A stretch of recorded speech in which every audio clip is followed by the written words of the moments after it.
Supervisor Monica Montgomery-Stepp co-chairing today's Reinvestment Task Force meeting with Council President Elo Rivera. I call this meeting to order at 2:02, I believe it is. Yep.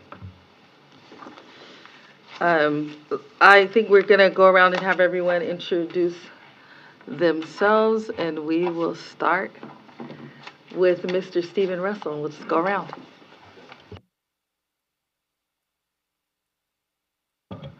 Good afternoon, everybody. My name is Stephen Russell. I'm the President and CEO of the San Diego Housing Federation and a board member of the California Housing Finance Agency. Very pleased to be here today. Good afternoon. My name is Mandy Cole, and I'm with U.S. Bank on the foundation. Thank you for having me.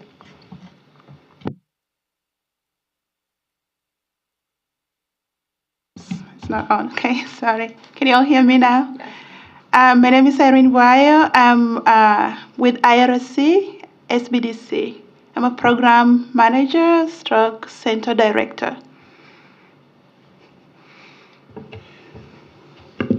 Good afternoon, everybody. I'm Kwafi Reed from San Diego Habitat, and I'm so pleased to be here. Welcome. Good afternoon. Daisy Crumpton on staff with the Housing Commission. I am the RTF manager.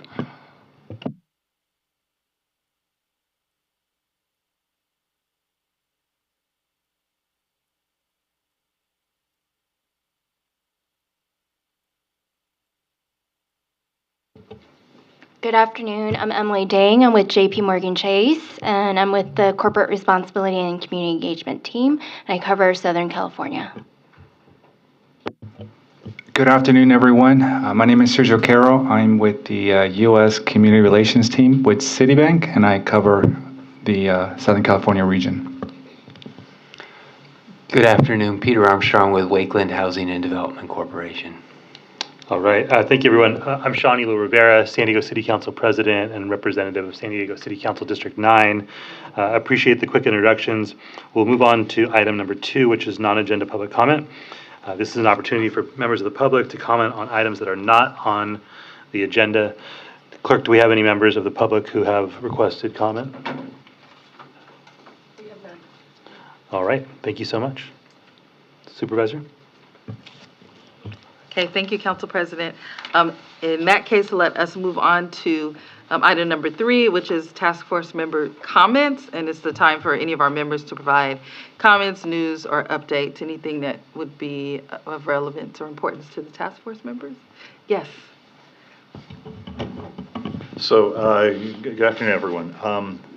One announcement, which is our conference is coming up next week. We're very pleased. On Tuesday the 10th, we will be hosting the Secretary Tamika Moss of BCSH, who will be our keynote speaker, and a very exciting day we're looking ahead to, and so wish me strength. Just as not as an aside, but one of the areas of research we're undertaking right now is home ownership opportunities and entry-level home ownership. And there's some interesting discussions going on with both private and public sector players about ways that that market could be facilitated with both local and state level actions, as well as potentially investment opportunities. So I just wanted to throw that out there. If you're interested, if the topic intrigues you, please come and talk to me. And we'll be asking at some point in the future for an agenda item here to talk about that at greater length and bring some of those players together to make the case for how we might induce a market for entry-level home ownership here in San Diego. Thank you. Any other announcements? Okay, I don't see any red lights on anyone's mics, so thank you. All right, that moves us to item number 4, which is approval of the minutes of the June 6, 2024 Reinvestment Task Force meeting. Are there any changes to be made to the minutes? All right, hearing none, do we have a motion to approve the minutes? We got a motion from Supervisor Montgomery-Stepp. We have a second? I have a second here. Thank you, Sergio. Any questions or comments? All right, hearing none. Clerk, do we have any public comment on the minutes? We do not. All right. Then if it's all right, we'll just do a voice vote.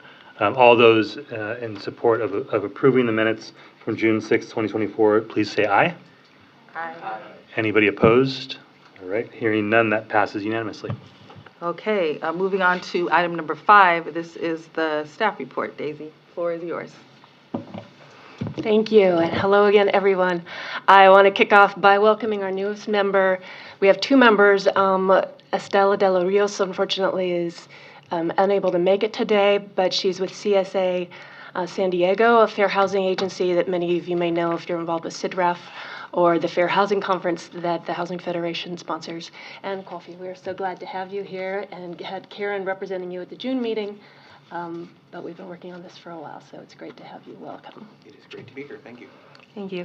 We are super excited and had so many people working on today's agenda. I want to thank all of them. We have interlacing of all 3 topics, talking about, Steve was just talking about housing production, there's housing preservation, affordable housing, small business. The Promise Zone, of course, brings that all together. That's the whole point of the Promise Zone, that it's holistic, place-based community development. So we're glad to bring these 3 presentations today that will all have interlinkages. For October, possibly November, we are exploring a couple of questions that I will be reaching out to the members. If the members of the public have interest, ideas, want to reach out to me. One is, while we were looking at the Promise Zone, the Promise Zone, of course, is also an opportunity zone.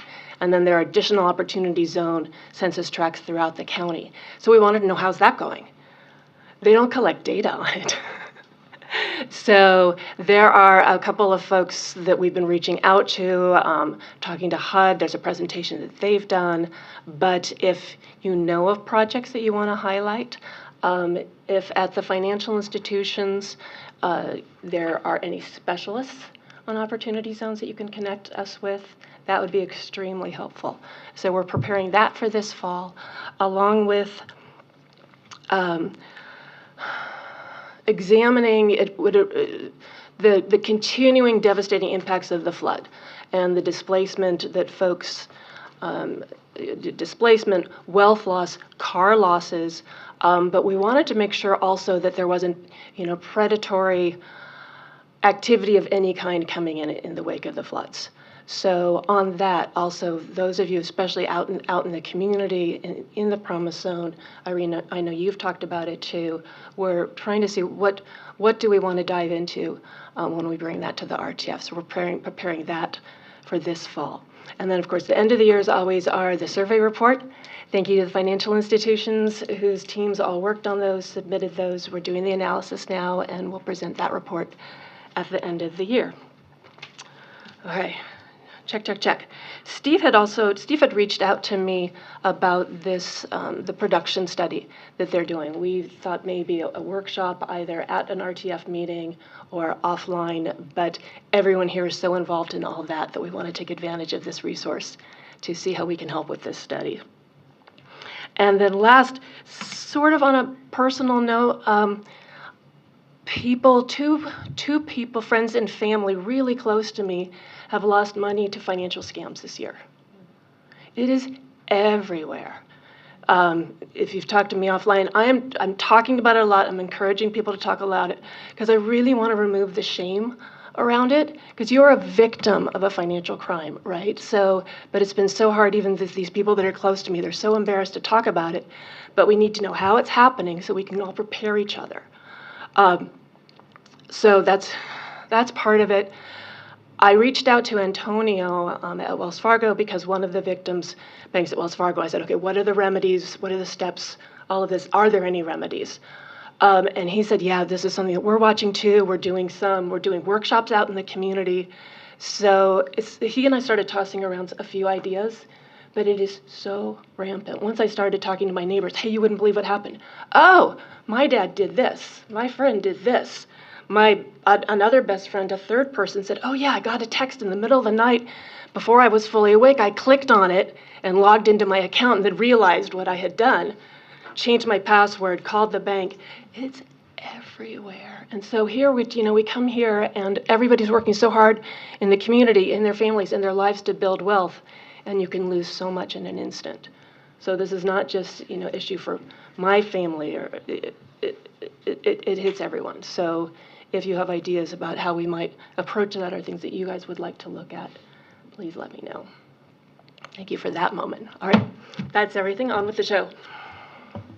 Okay, thank you so much. I'll just go to public comment and see if we have any before we go to board member questions, comments.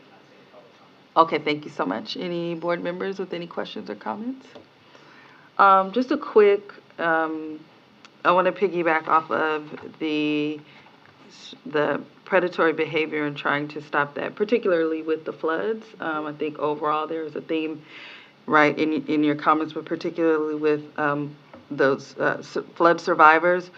I think I don't even know if the month that I brought a board letter to have our county council look into having an ordinance, particularly around predatory lending and practices when it comes to real estate. There's a lot of people that owned homes or own homes that investors were kind of walking the streets.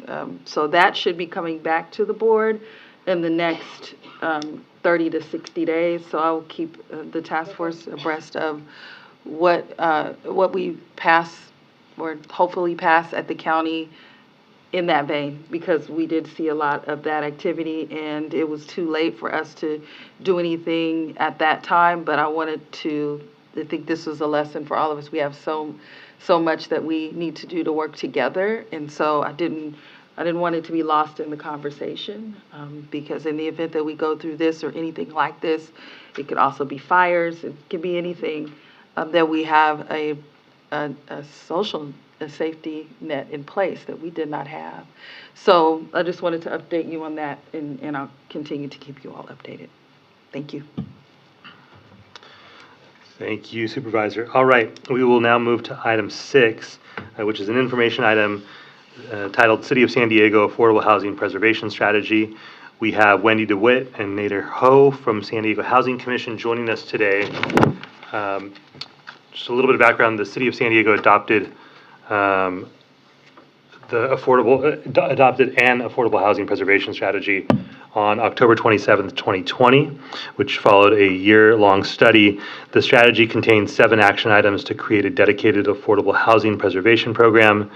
The RTAF has invited Housing Commission staff to present the city strategy, which includes the creation of an affordable housing preservation ordinance for deed-restricted multifamily housing. Wendy and Nader, the floor is yours.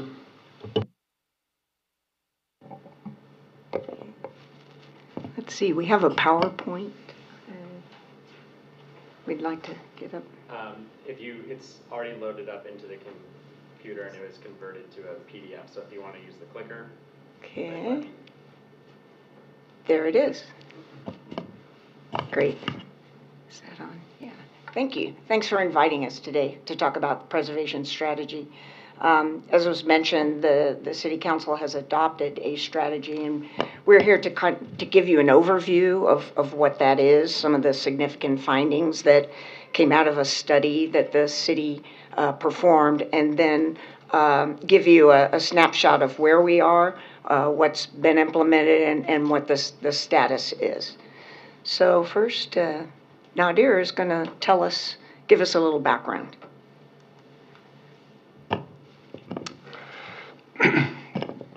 In May of 2020, the San Diego Housing Commission completed and published the study called Preserving Affordable Housing in the City of San Diego. The study provides a detailed inventory of San Diego's housing stock, as well as a framework of 10 recommendations.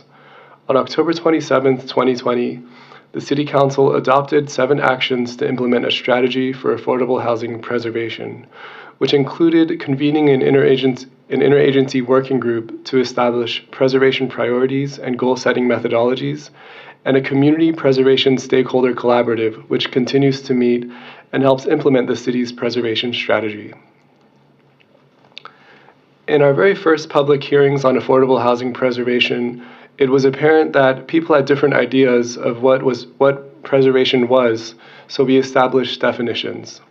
Preservation means any action that extends the deed-restricted status of an affordable rental unit or converts an unrestricted, naturally occurring affordable housing unit to deed-restricted to ensure affordability remains in place.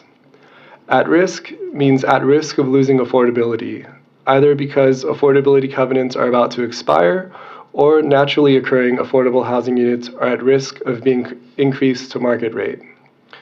NOAA stands for Naturally Occurring Affordable Housing.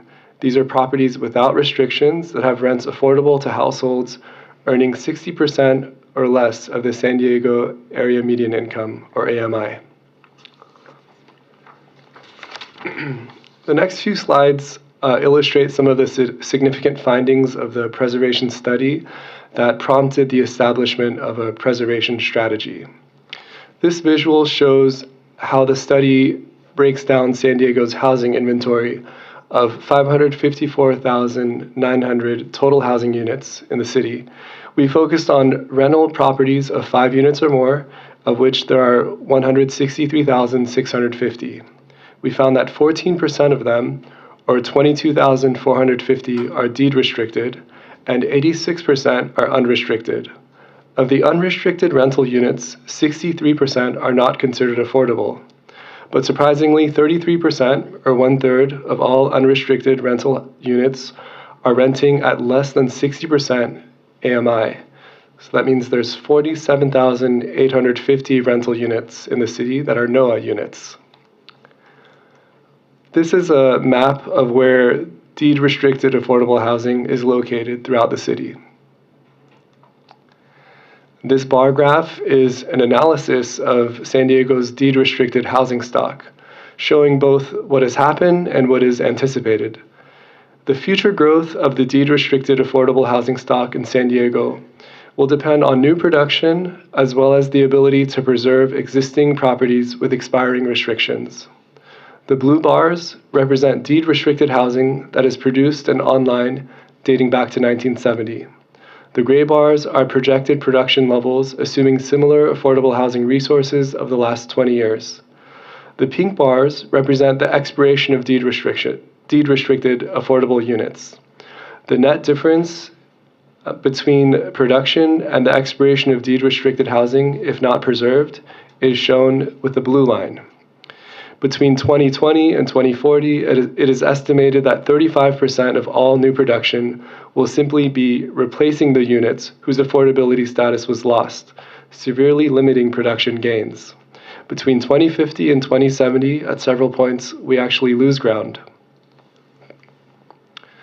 This is a map of where NOAA, or unrestricted affordable rental units, is located throughout the city.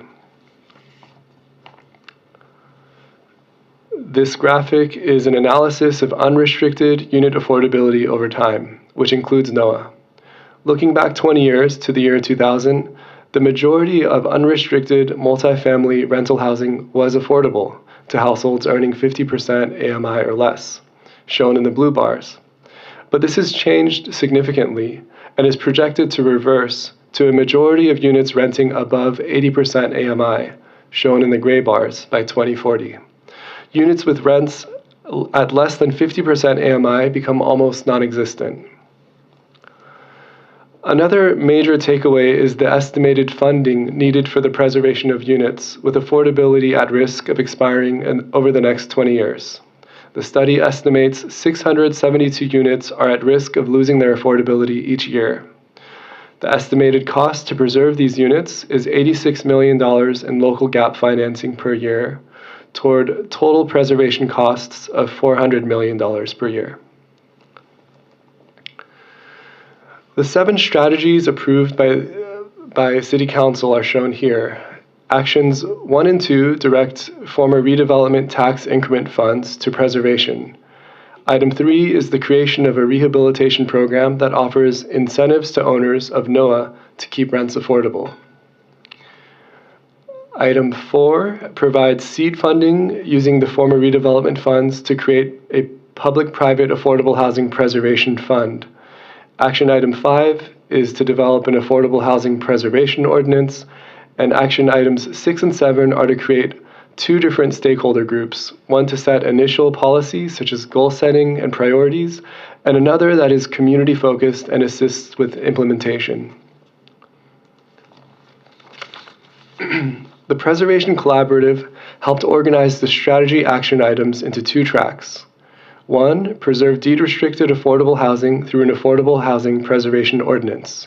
2, preserve NOAA by providing initial seed funding to create a preservation fund and use those funds to provide incentives to owners to preserve existing NOAA. I'll pass it to Wendy. Thanks, Nadir. Now, where are we on the implementation of this strategy? On March 2 of 2023, the city's Land Use and Housing Committee directed staff to proceed with drafting a deed-restricted affordable housing preservation ordinance.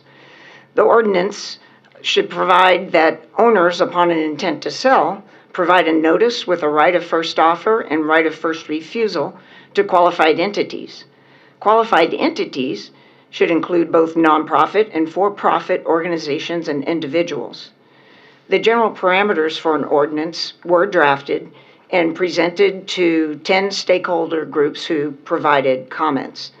The parameters were then approved by the Land Use and Housing Committee and by July 9 of 2024, the City Attorney's Office delivered draft ordinance language.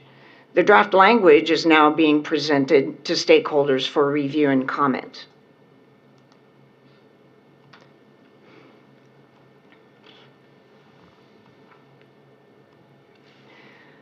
So why a local preservation ordinance?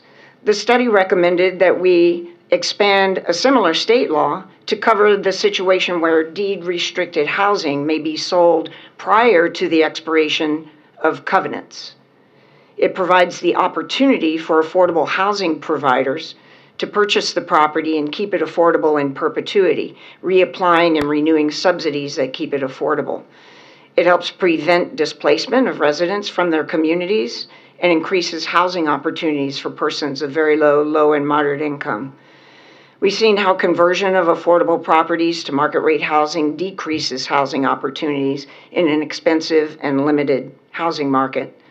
The public has an investment in deed-restricted housing, and there's a desire to protect it and keep it affordable in perpetuity.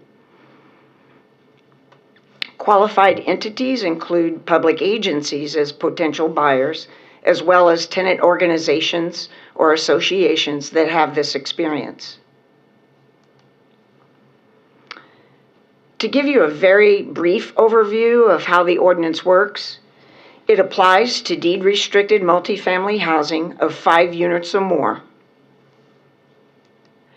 3 months before offering to sell or before listing with an agent, the owner must notify qualified entities via certified mail, and tenants by posting a notice on site as well as on the Housing Commission's website.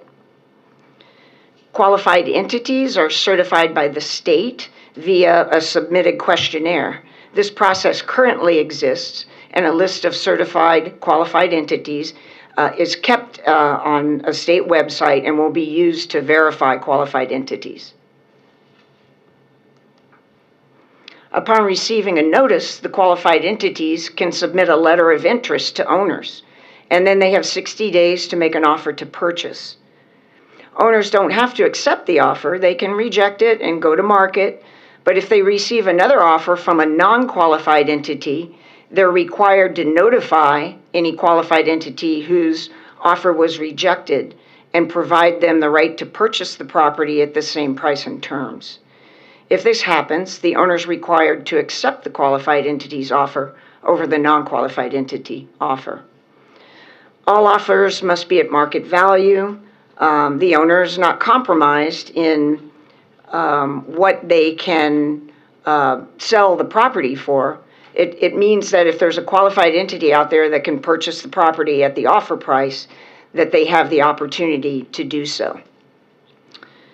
Staff plans to return to Land Use and Housing before the end of the year to present the draft ordinance language for consideration, with final City Council approval anticipated in early 2025. For Track 2 of the preservation strategy, this one requires new resources. Generating new revenue sources takes time. So while we've been working on the preservation ordinance, we've also submitted requests during the city's budget cycle for seed money to start a public-private preservation fund. To date, the requests have been unsuccessful due to the budget constraints of FY24 and FY25. However, we plan to return for the FY26 budget cycle with a request for seed money. And in the meantime, staff is pursuing other potential resources and partners that could help create a fund, as well as working on the parameters for a small site rehabilitation program that provides incentives to owners of NOAA properties to maintain affordable rents. So this concludes our presentation. I wanted to note that we will be giving a very detailed, like section by section, presentation of the draft ordinance parameters on October 15. We can provide that link to this committee. If you'd like to see additional data, it's available in the preservation study that appears on the Housing Commission's website. So we'd encourage you to take a look at that. There's a lot of, while it is San Diego specific data, the strategies that are in there can be replicated in other jurisdictions and cities. And we're happy to answer any questions, and thank you very much. All right. Thank you so much for the presentation, Nadir and Wendy. Do we have any public comment on this item? There is no public comment. Okay. All right. How about members? Stephen?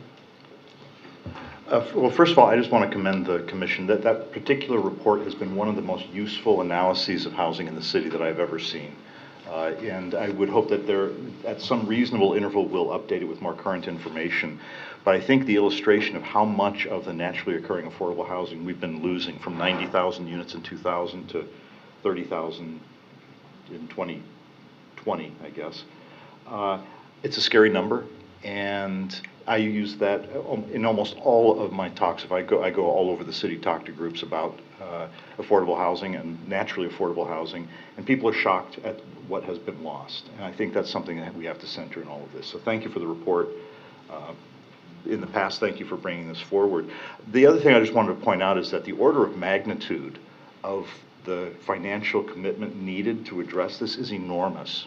And so even when we hear things like maybe the convention center is going to come through and there's another $25 million a year for homelessness and housing, we're talking about a program that might take $72 million a year for a decade just to preserve a reasonable amount of stock.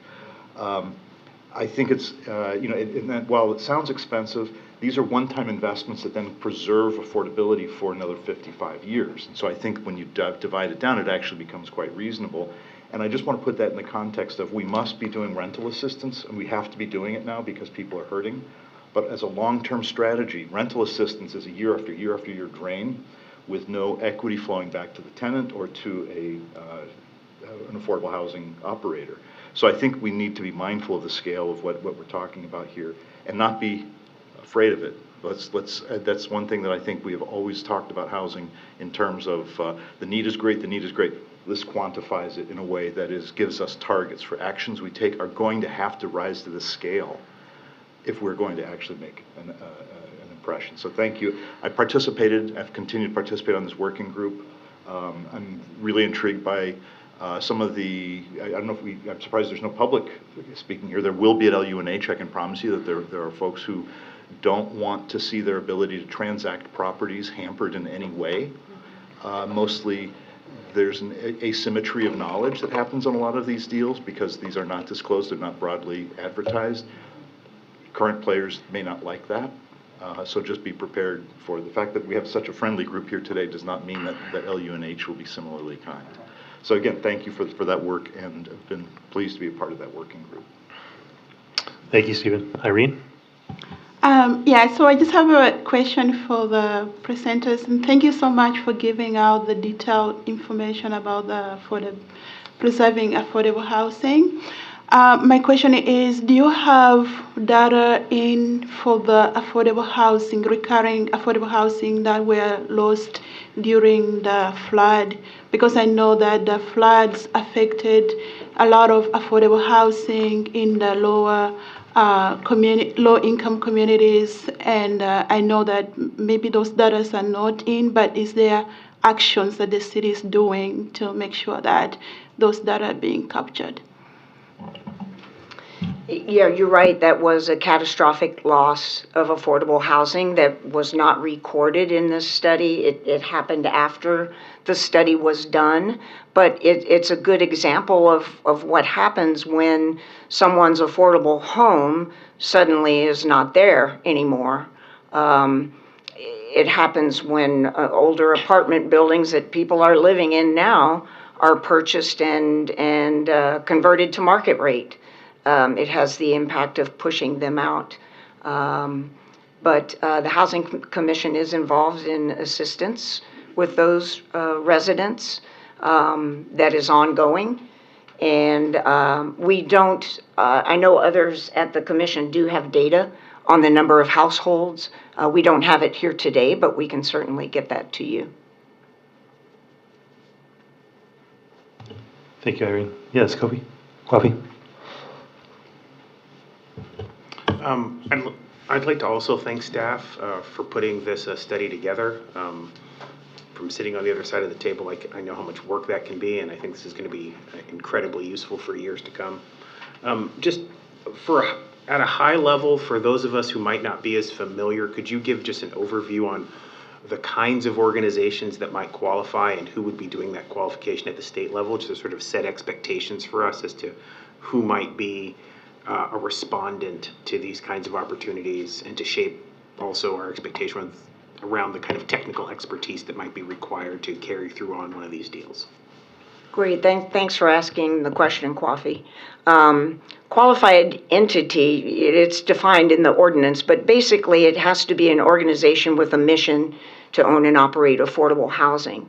And they say, they certify in the certification process that any properties that they might acquire through this process, that they will keep it affordable in perpetuity. It means that, one, they have experience owning and operating, and two, that when subsidies expire, they will reapply and get whatever subsidies are available at the time to continue the property as affordable.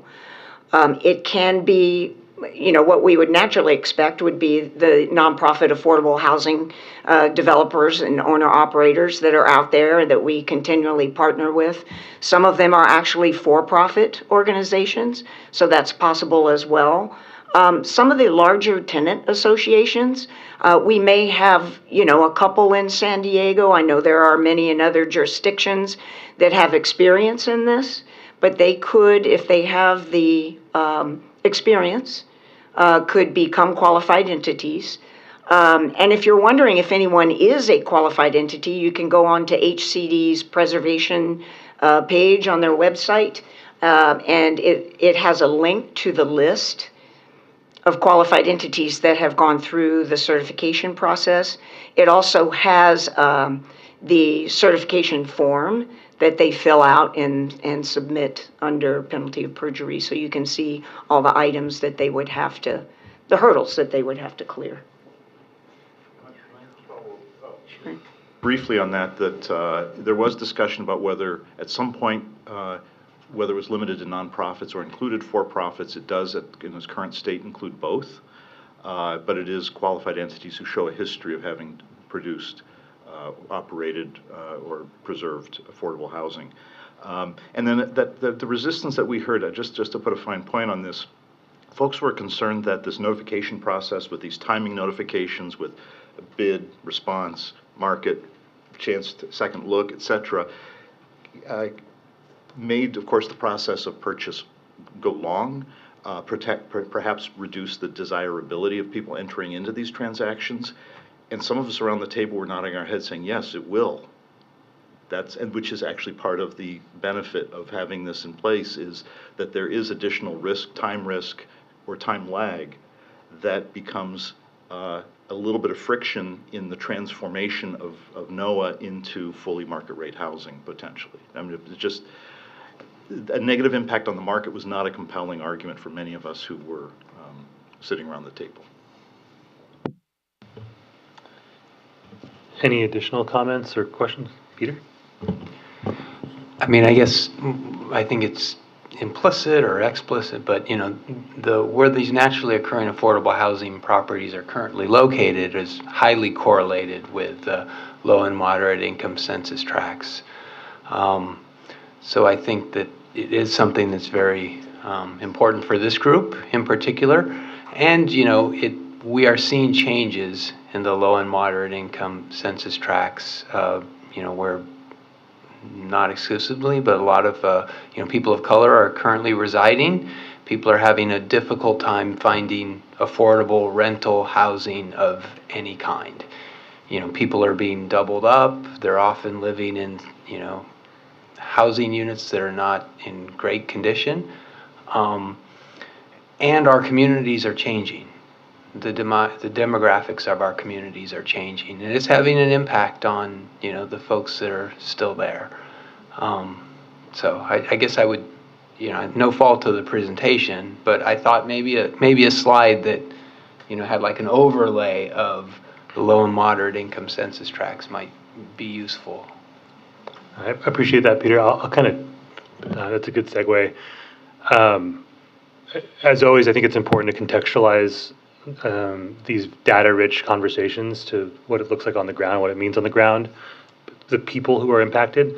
I think about the district that I represent, and the preservation of affordable housing is essential to the preservation of the community. And when naturally occurring affordable housing is lost, it likely means that the ability for folks who have invested time and love and energy into improving their communities will no longer be able to afford to live in those communities. It is incredibly sad to see that happen, and I think it's destabilizing to our city. I'll add that there are oftentimes conversations in this city about preserving community character, preserving neighborhood character, and typically those conversations revolve around keeping housing looking the way it looks today. And I am just personally more focused on ensuring that we are able to preserve community character by preserving an opportunity for people to live in this community, who again are the fabric of the city and the community. So this really is like the importance of this can't be overstated in my opinion. And I don't think there's any single solution to addressing this issue. And I don't think that you all are suggesting that. Obviously, one ordinance won't do that. It'll be helpful. I think that the tenant protection ordinance that we passed at the city is also helpful, as it helped de-incentivize, at least to a certain extent, turning naturally occurring affordable units over and making them, turning those into market rate. There's some financial cost to doing that that did not exist before. And we did get significant pushback on that, Stephen, when we brought that ordinance forward. But all of this goes hand in hand, and again, in my estimation, it's incredibly important in order to preserve our communities. Though just the last bit of this, I'm thinking about City Heights, which, I mean, that map, it's like a hot zone in the City Heights community.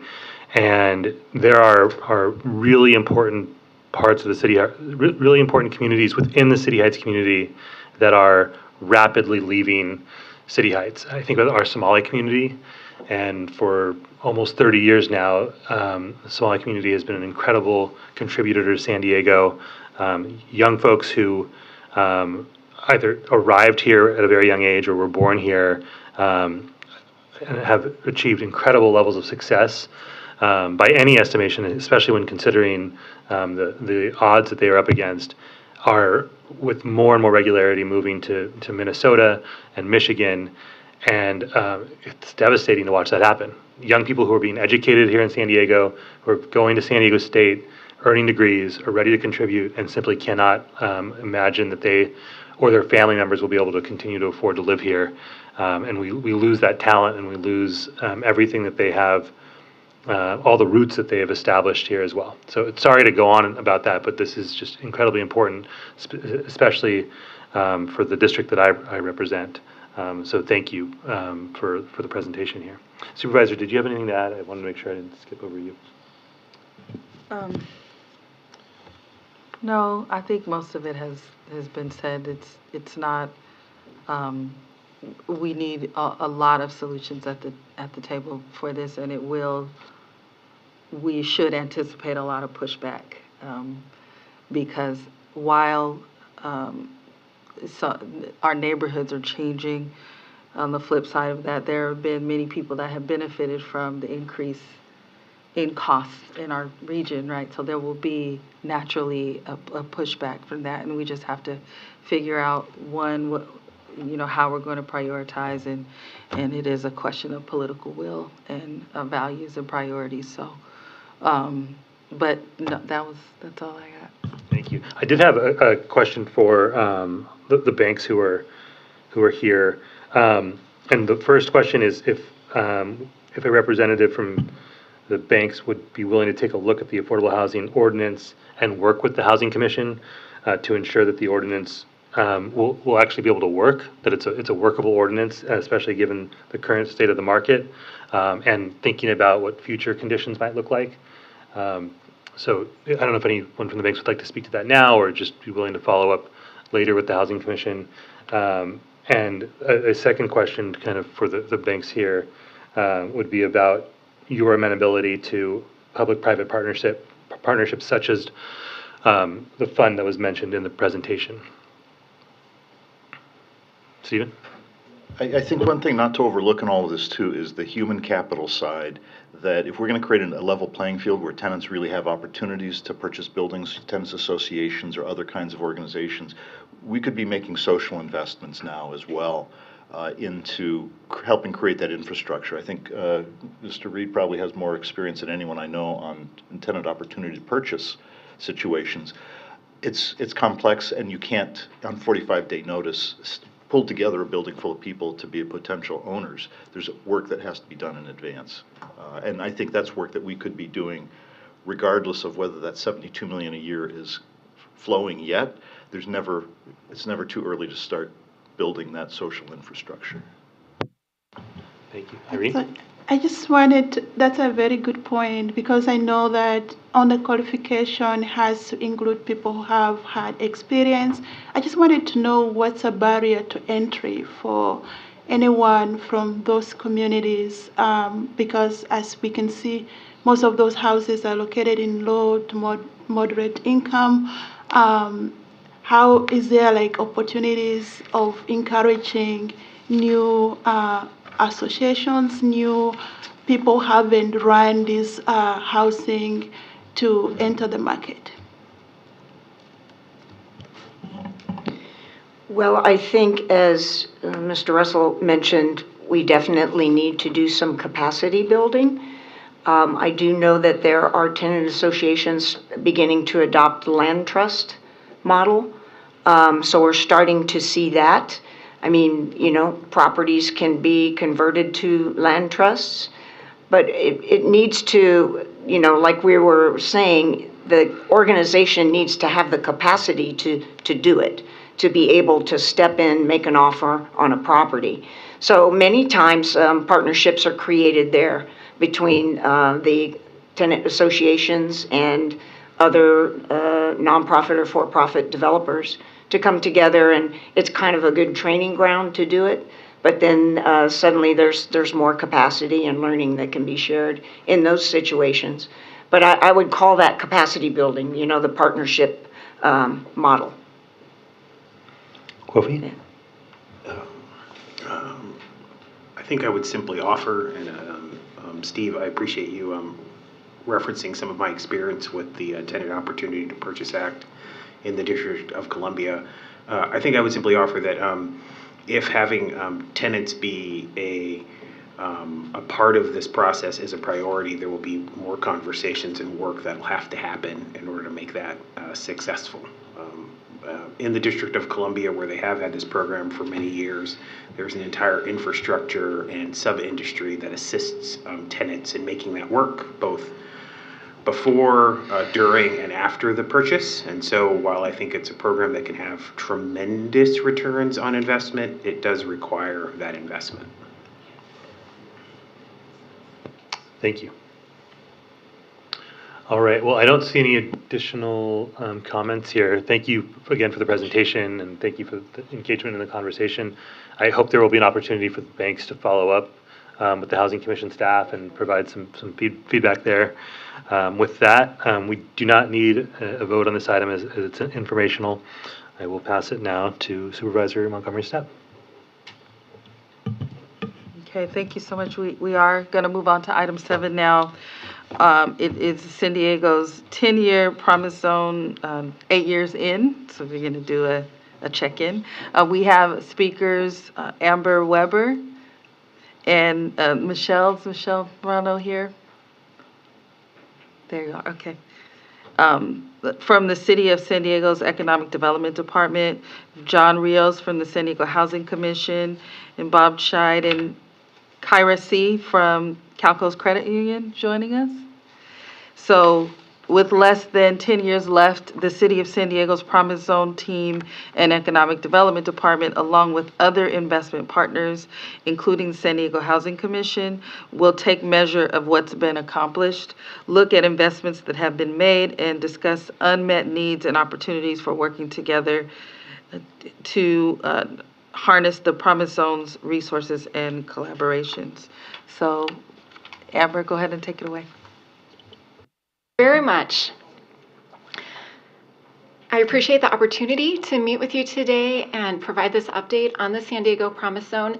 In addition to the folks that you've mentioned who are with me today, I would also like to mention that our interim deputy director, Sean Carafin, and our assistant director, Monica Hardman, are also here. My name is Amber Weber. I joined the Promise Zone team in October of this past year as the Promise Zone and Special Program Manager in the city's Economic Development Department. The Promise Zone is a 10-year federal designation made in 2016. It covers a 6.4 square mile area that spans from Barrio Logan and East Village east to Encanto. It represents 21 census tracts and includes communities within council districts 3, 4, 8, and 9. The area is home to more than 80,000 San Diegans. It's important to note that the designation did not come with any funding from the federal government. However, AmeriCorps provides up to 6 full-time VISTAs, which stands for Volunteers in Service to America, throughout the duration of the designation, each serving a 1-year term. The program is staffed by only 2 full-time employees, so I'm very grateful for the VISTA's support. We have a federal housing and urban development liaison, and certain federal grants provide preference points to organizations that serve Promise Zone residents. To date, the city has signed 13 of these certifications for federal grants related to housing. 7 of these were to Legal Aid Society of San Diego, all of which were received at a total amount of almost $2 million. To become a federal Promise Zone, the area had to represent contiguous geography, a poverty rate at or above 33%, a population between 10,000 and 200,000 residents. We often receive questions about why other neighborhoods weren't included, and it's because of these requirements. The promise itself is to co-create an ecosystem of opportunity and investment through collaboration that addresses systemic racism and inequities to improve the quality of life of Promise Zone residents. To do that, as the lead organization of the San Diego Promise Zone, the city's Economic Development Department fosters partnerships with community organizations, government agencies, and other institutions to advance shared goals. Ultimately, we work to get more resources into the hands of the neighborhood organizations who are doing the work to increase opportunities for Promise Zone residents. We also, as the lead applicant, we help to facilitate working group meetings, recruit and manage the vistas, report to Housing and Urban Development and the Corporation for National and Community Service on progress. We act as a liaison between city departments and community needs, advocate for prioritization among government policies, support partners, build relationships, disseminate resources, and connect with communities. There are 6 broad goals of the San Diego Promise Zone shown in these hexagons. They are to increase access to quality, affordable housing, promote access to healthcare and healthy foods, create jobs, create a priority of safety, improve educational opportunities, and increase economic activity. The objectives for each of these goals are shown above and below the shapes. As part of this work, we collaborate with city departments as well as with over 80 community-based organizations.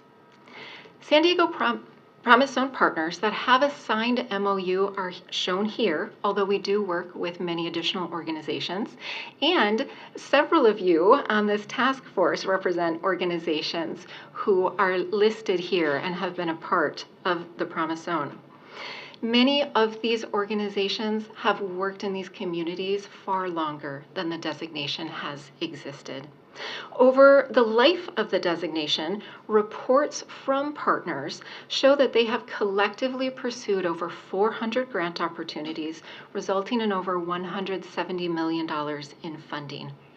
Now, the 6 shared goals are represented within 4 working groups that focus on collaborative projects and activities to leverage funding opportunities and resources.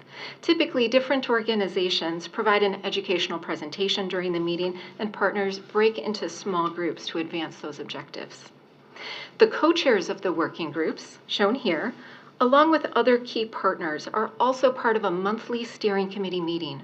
The county's Health and Human Services is an active participant, as is the San Diego Housing Commission. The Healthy Communities Working Group and the Housing Affordability Working Group have been co-chaired by by Health and Human Services and Housing Commission employees, such as John Rios, one of our current co-chairs of Housing Affordability, for many years. I want to thank the co-chairs of the Reinvestment Task Force for the request to speak to the business climate in the Promise Zone. The City of San Diego's Business Tax Certificate database shows that new businesses in the Promise Zone within the specific geographic borders have increased substantially over the years. In fact, you can see on in the chart on the left, the past 4 years from 2020 to 2023 has new businesses that are almost at the number of new businesses from the entire previous decade. However, while this is the best information that we have, it's not perfect because it is based on information that is self-reported from business owners. We also know that throughout the city, many people have shifted to starting small businesses, and new businesses have been created to fulfill the void left by businesses that have closed, including during the pandemic. Of the total number of new businesses, of the total number of businesses in the Promise Zone, 63% are brick and mortar businesses in blue, and 37% are home-based, which is a very similar proportion citywide. This chart shows the 4 zip codes that are represented in the Promise Zone, and 92113, which has the highest number of Promise Zone businesses, includes the neighborhoods of Lincoln Park, Logan Heights, Shelltown, Barrio Logan, Southcrest, and Mountain View. In listening to folks who know best about the business climate, the working group co-chairs and members of the business community, there is opportunity to improve here, especially in infrastructure so that residents are comfortable walking in the community, and in more brick and mortar stores where residents can go to purchase basic necessities such as healthy food and common goods for families. With Walmart closing on Imperial Avenue just this year, many residents lost what had been their neighborhood grocery and their neighborhood pharmacy. Many older residents shopped there and have difficulty taking public transportation to a pharmacy or other grocery. Several organizations are stepping in to fulfill these needs, but it is not enough. For example, Project New Village has implemented a mobile farmers market. And I've heard discussions about a mobile pharmacy, plans for a grocery co-op, and a potential urgent care center. When you think about investment opportunities, supporting access to fresh foods, pharmacies, and healthcare are certainly high on the list. I'll move now into more specific and recent examples of how the Economic Activity Working Group has supported the community. This summer, the San Diego Promise Zone held several events, including a business walk in Barrio Logan.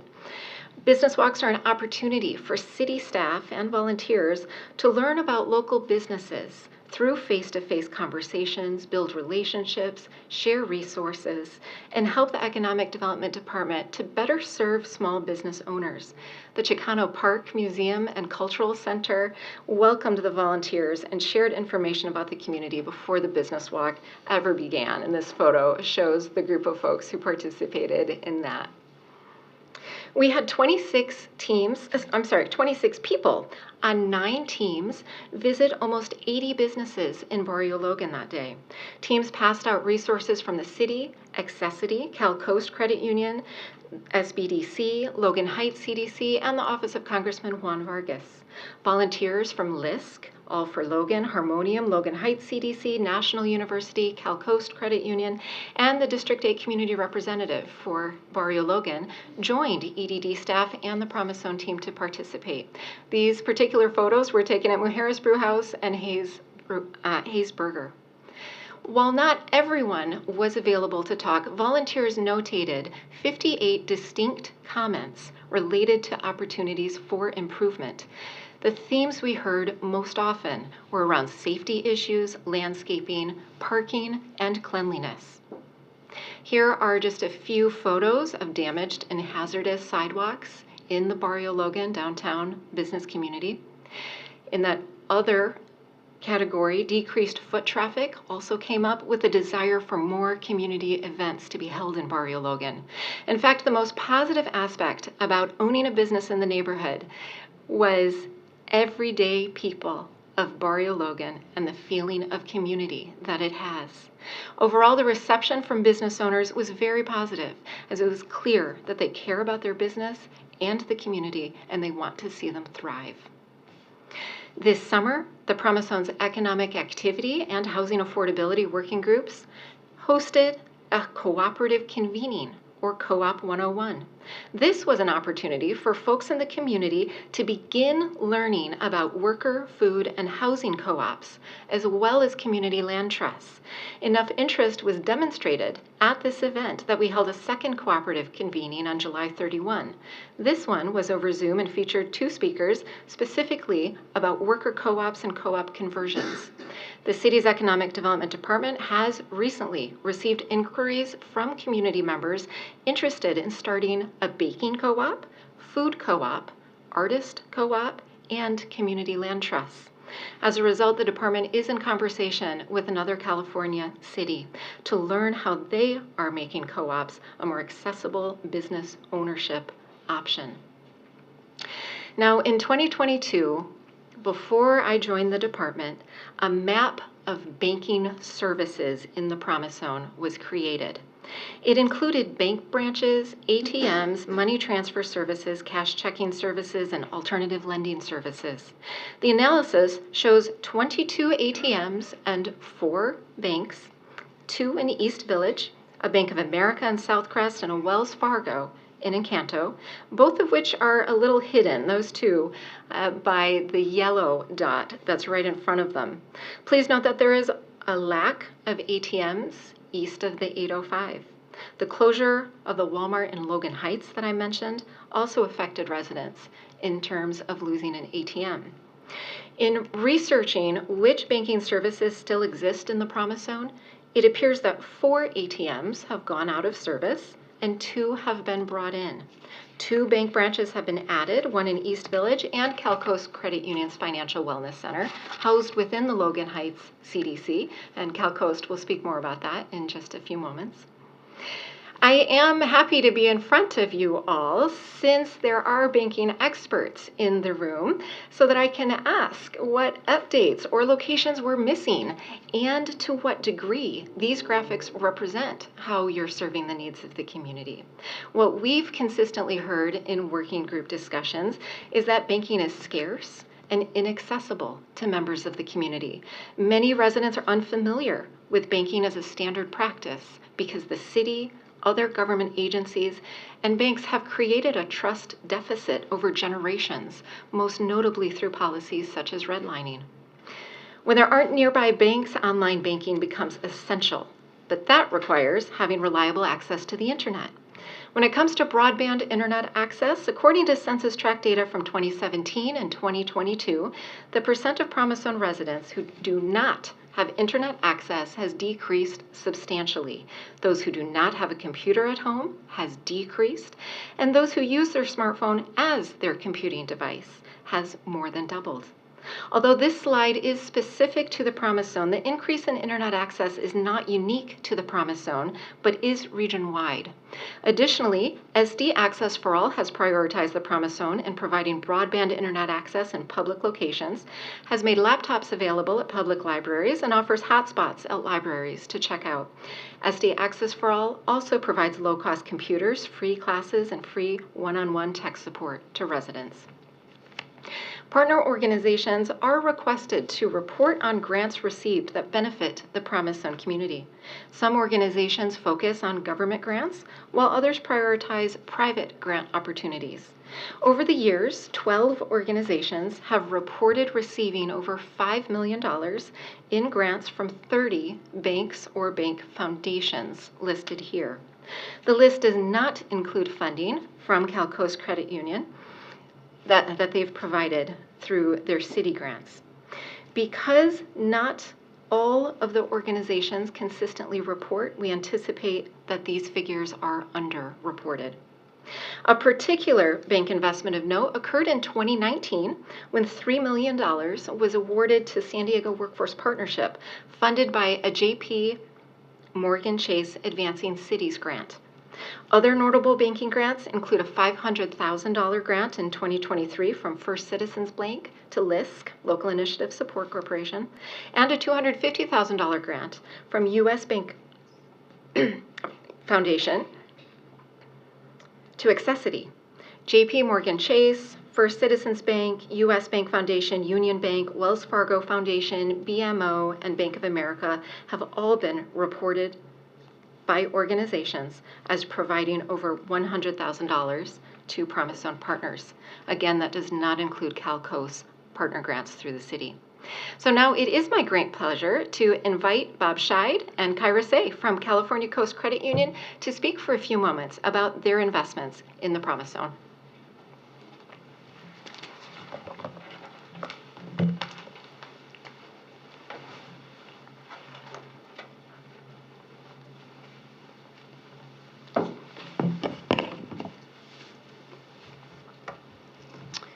Good afternoon, Task Force. Thank you for having us. My name is Kyra C. I'm the Vice President of Community Relations and Business Development at Cal Coast Credit Union.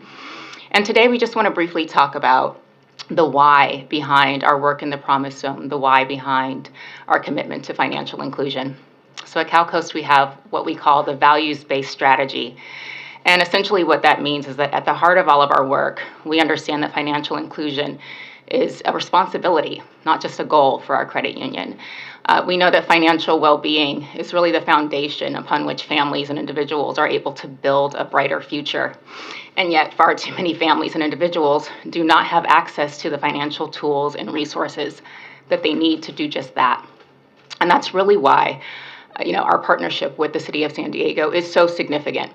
Financial inclusion requires strong and impactful partnerships across sectors. And so we're really excited today to tell you a little bit more about the work that we've done thus far and what's on the horizon for us. In particular, we want to highlight the fact that we understand how important it is to create physical spaces for people to access the financial education and tools and resources that are needed for financial well-being. And we're dedicated to providing those physical spaces. And we'll talk a little bit more about that in just a moment. I'm extremely excited about what we've already accomplished, and I'm even more excited about what you'll see from CalCoast in the future. And to tell you more about that is our Senior Director of Community and Public Relations, Bob Scheid. Okay, thank you so much, Kyra, and thanks again to the task force for inviting us to present and tell you a little bit about what we have been up to in the Promise Zone. The bottom line is we've been very busy over the past few years walking the walk. We've done a lot of listening, we've engaged stakeholders, and as Kyra mentioned, we are a values-based organization, and one of the strategic priorities that we have adopted is serving under-resourced communities and empowering through financial inclusion. And that's a broad mission. That's very broad. And we know in order to, I'm thinking this will click here, yeah. In order to have an impact, we have to have a focus. And so we decided to leverage our existing partnership with the City of San Diego and focus our efforts at this point and in perpetuity, really, as part of a strategic priority on the city's Promise Zone. And just a few of the things that we have been doing that I want to highlight for you over the past few years. We started out as part of our agreement, our existing agreement with the City of San Diego. We modified it at one point a little bit to carve out specific funds for the Promise Zone as it relates to partner financial assistance grants. These are grants that we administer with the City of San Diego. We take open applications, we have a scoring grid, and we award these grants. To date, we've awarded these grants which go up to $10,000 per nonprofit that serve the Promise Zone. We have awarded 17 of those grants to nonprofits that address all those priorities that you saw in Amber's slides: economic development, jobs, food insecurity, mental health, housing. All of those priorities are addressed across those various nonprofits that we have supported and will continue to support. We're going to start working now on our upcoming round of those micro grants. We also continue to do something that I consider our bread and butter and something that really differentiates CalCoast Credit Union from other financial institutions and organizations, and that is we provide free financial wellness and financial literacy workshops to the community, to schools, to businesses, to nonprofit organizations. We've done these in a variety of forms: workshops, webinars. We have what we call Bite of Reality, which is a really fun, interactive financial wellness program for pretty much high school age kids, although we've done it for youngsters and Girl Scouts and other organizations. It's very well received. So we have committed to doing this also in the Promise Zone over these past few years. We've identified all these stakeholders: community organizations, nonprofits, schools, organizations, businesses, and we've done all kinds of workshops and webinars on topics like, how do you start a budget? First of all, what is banking? For the unbanked and underbanked, what is it to get into the legitimate financial institutions as opposed to the predatory lenders, payday check cashers, people like that? Why is that a sense of security and a way to start building wealth and avoiding predatory lending and things like that? We have workshops on repairing credit. What is credit?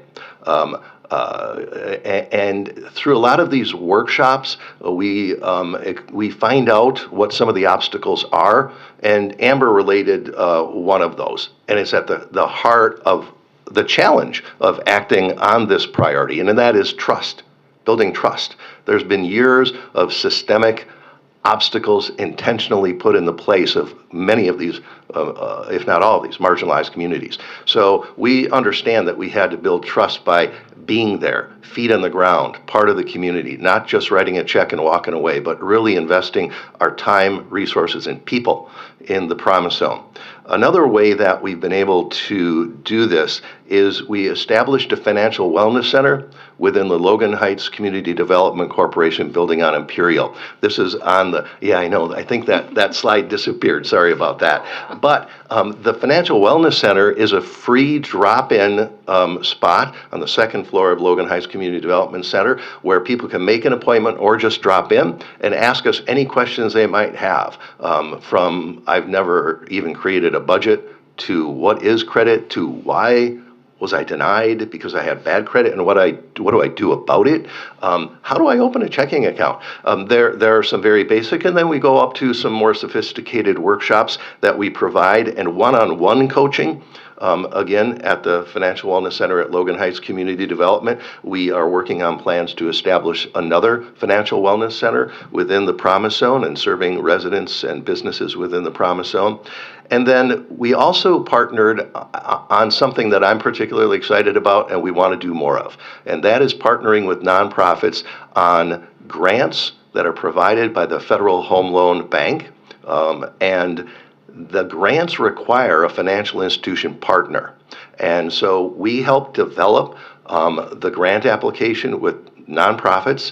And we submit those. One that we're just wrapping up at Logan Heights Community Development Center is really exciting. That was a grant that we were awarded with Logan Heights Community Development Center, and it focused on identifying young adults. And so we created this cohort of some 20 young adults that go through a curriculum throughout the year to teach them about the basics of financial literacy and financial wellness, some of these topics we talked about before. Also career paths. For instance, there were a number of people involved in HR departments and things like that from banks and from other businesses. And for instance, in a credit union, oftentimes they think being a teller, but there's really so much more. There's IT jobs, marketing jobs, all kinds of different jobs. And so we talk to the young adults about that. And coming up on September 23rd, we are proud and excited to be hosting our first graduation event for that first cohort of students. They earned part of that grant, not part, all of that grant went to stipends for these students that they got as they went through all the way to graduation. So those funds went straight in to the young adults in the community.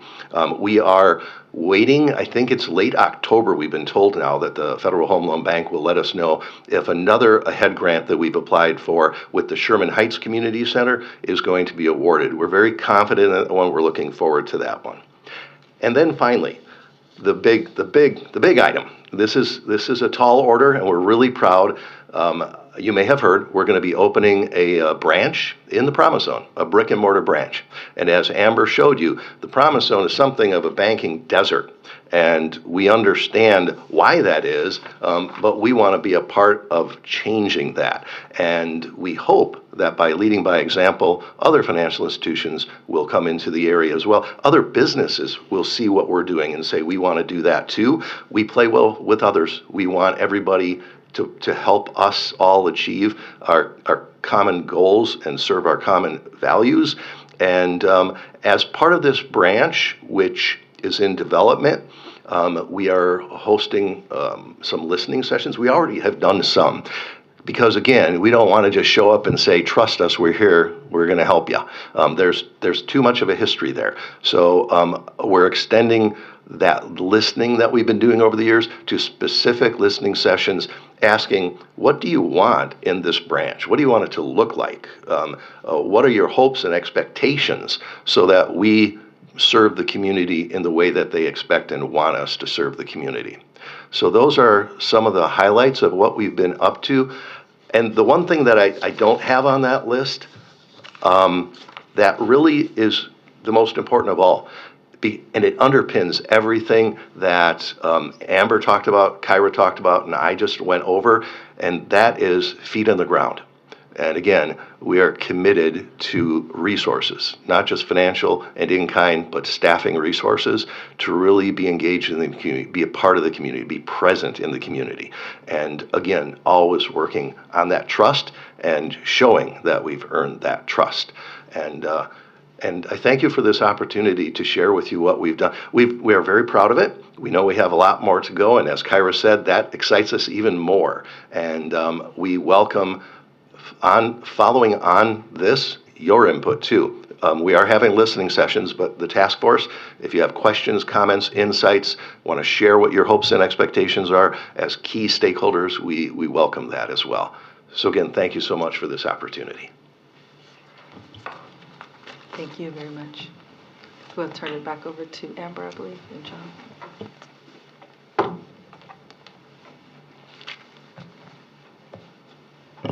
Thank you, Bob and Kyra. During the summer of 2023, the Economic Development Department worked with 24 other departments. Let's see, do we have any more slides? There should be more if you keep pressing forward. I'm not sure it's happening. I might have to get a team involved. I don't know why the presentation would have disappeared.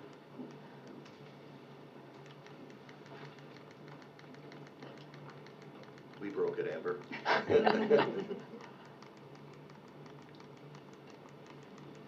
be right back. Oh, well, there's the end. Okay. Would you like me to continue without the slides? Yes, just Okay. continue, and hopefully we can get them. If not, we'll just take the information that you give us. Okay. So last summer, the Economic Development Department worked with 24 other departments across the city to capture investments that the city has made in the Promise Zone. The Promise Zone Investment Snapshot represents a dashboard of these investments, which capture general fund, enterprise funds, state funds, and federal funds. It's a picture of public investment gathered from city departments that have allocated resources to the Promise Zone. These investments, $2.5 billion, are from FY 2017 and were projected through FY 24. I have two slides about economic activity and housing to just quickly look at those. So looking at the goals of increasing economic activity and creating jobs together, the city invested $1.6 billion.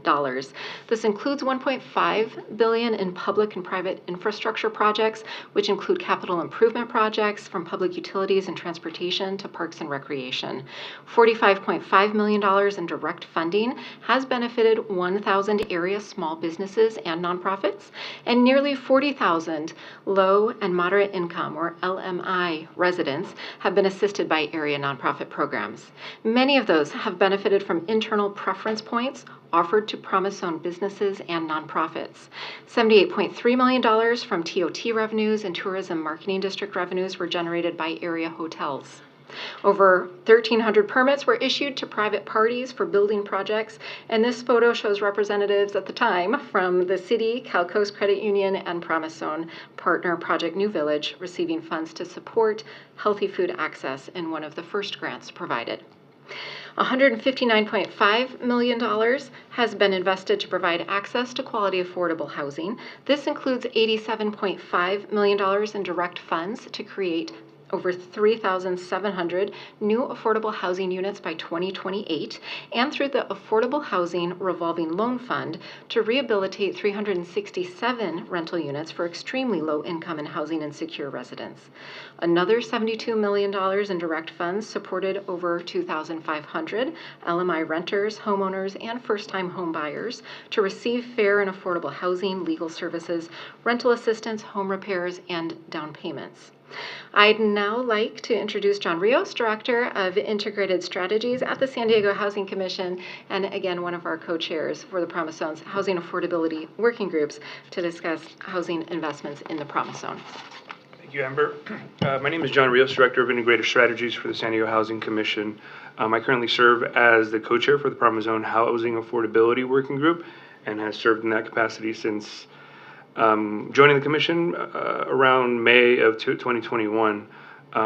Barry Pollard, CEO of the Urban Collaborative Project, serves as a co-chair with me, and most recently we welcomed Adria Fox, a co-founder of the Communities for Global Sustainability, as a third co-chair. The Housing Affordability Working Group is one of the 4 working groups that Amber mentioned, and we have really focused our efforts on promoting resources for current and future renters in partnership with the large group, the large list of dedicated service providers that was shared earlier. Some examples of that type of collaboration includes regular updates by HUD and different information debriefings that they're able to provide. Legal Aid has provided renters resources and different resources to residents during town hall events that we host. Community forums, other forms of community forums as well for residents to ask questions and engage with providers, developers, and other experts in the field, and information, resource sharing of homelessness prevention and intervention strategies of programs in the commission and other providers that serve the Promise Zone population. Additionally, the Housing Affordability Working Group priorities include creating and preserving affordable housing, which is in line with the Housing Commission's strategic plan and strategic priorities.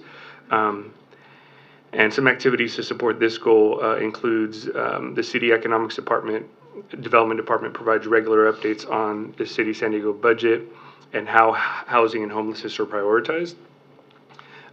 We engage with developers through education on community and culturally competent opportunities to enter a neighborhood in a way that mitigates gentrification. And then we wanted to provide a quick snapshot of the San Diego Housing Commission's investment in the Promise Zone region. The following slide shows affordable properties in the Promise Zone area. Shown in the dark blue, there are 37 properties in the Promise Zone prior to the 2016 Opportunity Zone Promise Zone designation. And that was, and in the light blue, we see the new properties developed or made affordable since 2016, including 25 new properties with a little over 1,000 affordable units, of which 21 or 966 affordable units are currently under construction. And in total, the San Diego Housing Commission currently owns and manages a little over 3,000 units in the Promise Zone, which is about 14% of our portfolio. That's all I have. Any questions? I have a few more slides. Oh, I think they. Okay, great. And we're trying to stay on time, so if we could, is 10 minutes okay for you to finish? 5 to 10 minutes? Okay. You only need about 3 more minutes. Okay, go ahead. Okay. So thank you, Jen. Every partner has a responsibility to invest in the San Diego Promise Zone. These are some of the things that the city's Economic Development Department is doing. The Fee Payment Incentive Program, Business Incentive Program, Capacity Building Program are only open to businesses in the Promise Zone and Opportunity Zone or LMI Census Tract. Additionally, the Storefront Improvement Program, Spaces as Places, and Community Development Block Grants all offer bonus points or increased benefits to the Promise Zone, Opportunity Zones, or LMI Census Tracts. In fact, for fiscal year 2025, out of 48 Community Development Block Grant project submittals, 9 organizations received preference points for having main offices or locations in the Promise Zone, and 37 organizations received bonus points for providing direct services within the Promise Zone. Additionally, the Economic Development Department offered the San Diego Nonprofit Academy this summer, hosted by USD. Out of 125 total organizations, 1/5 of them were located in the Promise Zone or actively serve the Promise Zone. If you'd like to stay informed on what's happening in the Promise Zone, I invite you to sign up for our monthly newsletter. It includes a community spotlight on someone who is directly impacting the community, partner announcements, grant opportunities, education about city services, and more. You're welcome to sign up at sandiego.gov/Promise Zone or scan the QR code. Our September issue just published yesterday. While the federal designation ends in 2 years, the city and Promise Zone partners have been working for 8 years to build a system of investing in communities that have been underinvested in and in some cases disinvested in for generations. This work is not over, and our director and mayor remain committed to investing in the San Diego Promise Zone communities. City dollars, federal dollars, and investment from all of you here today are important to continue prioritizing the San Diego Promise Zone communities past the designation. Opportunities come in many forms. We would welcome you to present at an economic activity or housing affordability working group meeting. Send us your grant opportunities, educational events, or other resources that you provide. open ATMs east of the 805, provide any updates on banking institutions or data that we're missing, as well as banking investments within the Promise Zone, and consider creating an ongoing funding source for organizations or projects that will increase the quality of life in the Promise Zone. It is ultimately up to all stakeholders who care about these communities to sustain the momentum, not just of the collaborative relationships that have been built, but also the investments that improve the lives of residents. Thank you, and we're happy to answer questions. I think I did that in 3 minutes. Yes, no, thank you so much. It's 8 years, so trying to compact it all. So I totally get it, understand. And before we go to the task force, just want to check and make sure there's no public comment, or is there? There's no public. Okay, all right. So task force members, who wants to start? Anybody? Stephen, of course. No, I just really appreciate this overview. I think for a program that came with no additional funding, it's really remarkable how you've leveraged an idea and a compelling idea into a lot of action.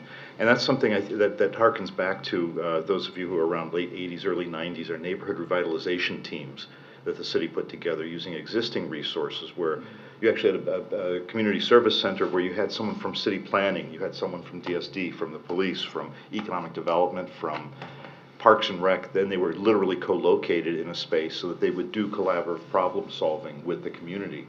And it was not an additional cost, it was an allocation of existing costs with a purpose in mind and an idea that's wrapped around it. So I see what you're doing here, and what the great opportunity is in 2 years, okay, yes, the boundaries go away, but in 2 years, the boundaries go away. So we have an opportunity to really look at what is the need, what is the actual geographic scale of that. So I'm excited for what that next iteration brings. Thank you. Absolutely, and agreed. Anyone else? Sergio, did you want to say something? You look Thank like maybe you did. I was about to, but Stephen jumped ahead. No, I just want to thank staff, and I also want to thank Kyra and Bob, and double down on what Bob mentioned of the importance of financial inclusion and providing workshops around budgeting, financial goal setting, understanding credit, building credit. I think oftentimes the work that we do within communities is not enough, but the communities themselves can really benefit from understanding the financial aspect of how to be how to achieve financial stability, security, and mobility, and that happens, of course, through financial inclusion workshops.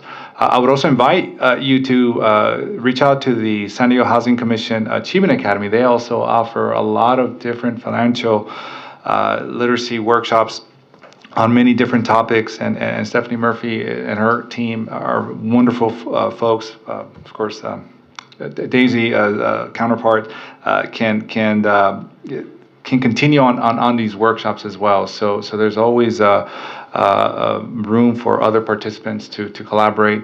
And I know some of our other colleagues here have participated with the Achievement Academy, but thank you for covering the financial inclusion piece, because that's extremely important in the work that we do.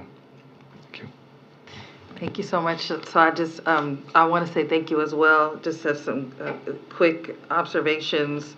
One is really the broadband access, and the numbers that have increased around that are really encouraging. And it, I wonder, how much some of the programs that we've been working on together, well, I'm still with you all, but I'm not there. Like SD Access for All, and just how those impacted. Also with the school districts, and how post-COVID the kids received a lot more help around having their own personal laptops or tablets, or, just be interesting to see how much those actions impacted that increased number. Also, just want to reiterate and highlight the reduction in bank services. I think that's super important. It's something that is I've been talking about quite a bit, just in the previous life representing City Council District 4, that we have a lot of contractual relationships with the larger banks, and maybe don't see as much reciprocation in some of those lower income communities that we would like to see. So I just want to highlight that as well. And I have to shout out staff members, my staff members. One is no longer with me, she's still at the city, but Karen, who is here, and Eric and Tiffany, because when we came into office in 2018, they were very focused on the Promise Zone and very focused on attending the meetings and getting community more involved and really seeing it as an asset. So I want to say thank you to them, because at that time there was a lot of talk about, well, it's not funded, so what are we really going to do? And I think, I'd like to think that they contributed to some of where we are now. Certainly I want to call out their names for that. Thank you so much. I have some questions that I'll send to you. I'll try to be disciplined as well and try to stay on the clock here. But really appreciate all of the work, and it is encouraging. We have a lot more work to do. We can look at these same neighborhoods and see a lot of the same issues and same problems, sometimes worse than when we started. But there are some really strong models that are coming out of the work that you all have done. So thank you so much for everything you're doing. Thank you. And if there are no other questions or comments, we'll turn it over to the council president. Thank you so much. All right. Thank you, Supervisor. And thank you for the presentation there. Well, in the interest of time, we'll move along to the next item. I have other questions, but I always do. All right, so for our last item, we've got item 8, which is another information item. This is the Federal Small Business Equitable Recovery Program, and we have Gordon Berner from Accessity and Danny Fitzgerald from Small Business Development Centers with us. Accessity will provide an update on the first year of the federally funded Equitable Recovery Program, and SBDC will share the current state of small and micro businesses and share observations about challenges and successes that small business owners and employees are experiencing. So thank you for joining us today. The floor is yours. There we go.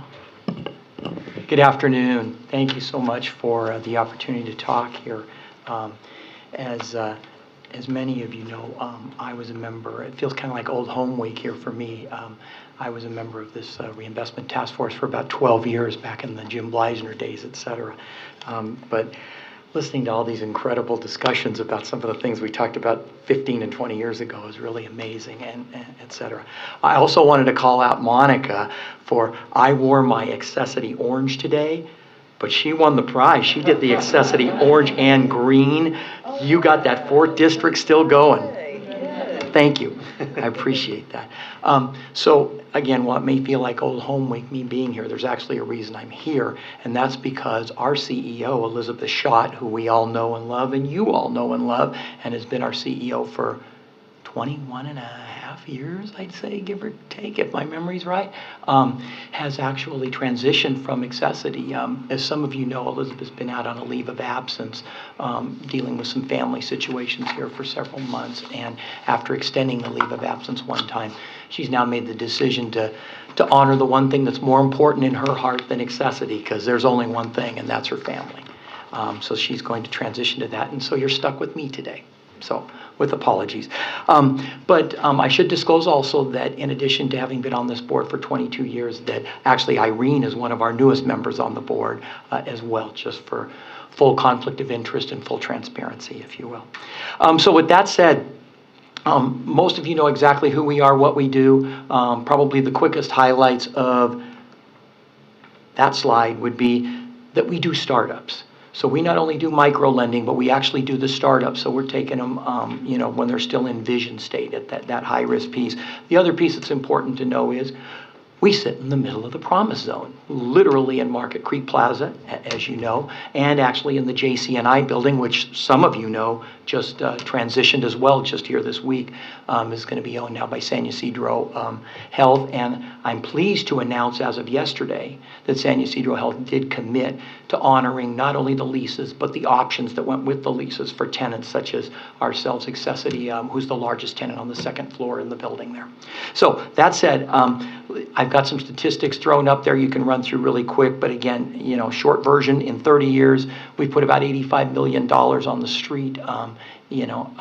Most of it in San Diego because we were San Diego exclusive for a number of years. But as many of you know, at the request of some of the very institutions that are at the table right here, we've scaled now. We went to Imperial County because there was a huge gap out in Imperial Valley. And then we went to help out in Southwest Riverside and Coachella. We've now expanded beyond that to San Bernardino after the county went through its bankruptcy issues and had big gaps identified. And most recently, we've just put our toe in the footprint, again, at the request of several of our stakeholders sitting at this table in both Orange County and Los Angeles. And you'll see some of that represented in some of the statistics as we go forward. So what are we here to talk about today? As you know, last year about a $1.7 billion grant came courtesy of our Vice President Kamala Harris and the Treasury Department. And we, Accessity, put together a plan, what we thought was an innovative plan that might have an opportunity to win some funding. And we were granted $5.9 million, which tied for the second largest grant in the state of California out of that $1.7 billion. The grant was specifically for our 6-county Southern California footprint. And with that, I'll move to the next slide. There we go. You guys probably recognize that entrepreneur, huh? Maya from Maya's Cookies, who has had not only 1, but 3 loans from us now as she's opened up not only her Grantville location, but her second location up in San Marcos as well. So let's talk about the program real quick. As you can see, this is kind of what we launched, a $50,000 maximum loan. Interest rates at 6.99%. So for the bankers in the room here, that equates to prime minus 1.5, lower rate than even bankable clients. But let's put some reality into that. We do participate in the California iBank loan guarantee program. So along with that comes some upfront fees, which the client either has to pay us to help with the credit enhancement insurance for sustainability, or they can finance those in if they don't have the cash up front, and we will gladly finance those as well. But the maximum amount for that would be about $3,000. And this program that we won the funding on basically said no interest-only payments for the first 3 months. And then after 6 consecutive payments, we will utilize the funds from the federal government to grant back 10% to the entity. So that means they recover their entire amount of the fees for the iBank guarantee for all administrative fees and have 4% cash in their pocket if they finance the fees up front. So that was the premise behind the proposal that basically won the day and got the $5.9 million. So moving to the, where are we at? So we launched in November of 2023. We got certification from CDFI. We're a community development financial institution. And so we've been out there 9 months now. We have 124 loans dispersed, as you can see, about 2.6 million. So we're averaging about $21,000 as the average loan side. Specific, now that's across the whole Southern California footprint. Specific to San Diego County, 40 loans at $804,000. So about 32% of the overall deployment has been in the county, and then about 12% of it, $288,000, specific to the city limits. We've, as part of the grants, we've already written checks for $58,000 to clients that have successfully paid through their first 6 months, and we have in the pipeline right now close to $300,000 that will pay out between now and year end. So that's actual federal hard dollars that we will hand back to these businesses that were approved for these loans and that pay on time for their first 6 months. Again, recognizing the first 3 payments are only interest only as part of the plan. As far as performance, as you can see, we've got about 1.21% that has been past due, so better than one might expect from this population. And the most important message I want to send to all of you today is we've still got $1.6 million available to deploy. So that's room to do another 75 to 80 loans at 20 to 25,000 a piece out there. Loan capital is available, federal funding. With the grants out there, that's another $160,000 in grants that is federal money waiting to be given out by us. So again, we're out there proactively marketing very aggressively. We have grants from the Ava Longoria Foundation that's been very helpful with the Hispanic businesses. We work close, obviously, with the Black Chamber and everybody else, but looking forward to all the banks on this task force. Referrals, the toughest part of banking, being a 40-year banker, is saying no to a client. this is the organization that can help them all the way from when it's back on a napkin all the way to when they're really about at the tipping point, and we can come through and help them with a restructured loan and help you out. So would encourage you to, again, advertise that. Make sure every one of your business bankers and small business bankers is aware that that 1.6 million is out there. The recipients so far in those 100 loans, again, 100% of the loans have gone to diverse-owned small businesses, so women-owned or non-Caucasian-owned businesses. 336 jobs that have been maintained. As you can see from the pie chart, it's predominant Hispanic. Part of that is because of the victim of our own success. Again, the Ava Longoria Foundation has granted us money specifically to do financial education to Hispanics in general. And then Ava liked the program so well that she came back and gave us even more money to do specifically Latina in bilingual Spanish. So we have Latinas. Quite frankly, we have more Latina prospects than we do of any other gender and or ethnicity, thanks to Ava and her money. And so if any of you know of any wealthy people of any other genders and or ethnicities who might be interested in being our next Ava, we would welcome that and love to take this pie chart and turn it into a much more diverse and color diverse pie chart as well. And then just to mention real briefly so you have kind of a context on the Ava Longoria Academies and Academias, it's basically 10 sessions of mandatory for people with a vision on how to go to business. Many of them are helped out by the experts in Danny's world. And then they have 3 optional classes if they're interested in like a specific food, hospitality, etc., that'll give them further financial education and further predict their success. So with that, I'll transition quickly because I know we have tight on time. We also said that we would talk very briefly about going backward and rewinding to the COVID world. The County of San Diego, for some of you may recall back in 2020, came to us, Accessity, and said, listen, we've got money. And there were 2 supervisors specifically, for those of you that were around and remember, they really felt there was a huge gap in the unincorporated area, East County and East North area. And they really wanted to test out if that was a gap that was not being met. So they came, but to the county's credit, huge credit to the county, they came forth through their small business and nonprofit fund with enough money that if that had fulfilled, there would have been enough money to fulfill everybody in all of the unincorporated area.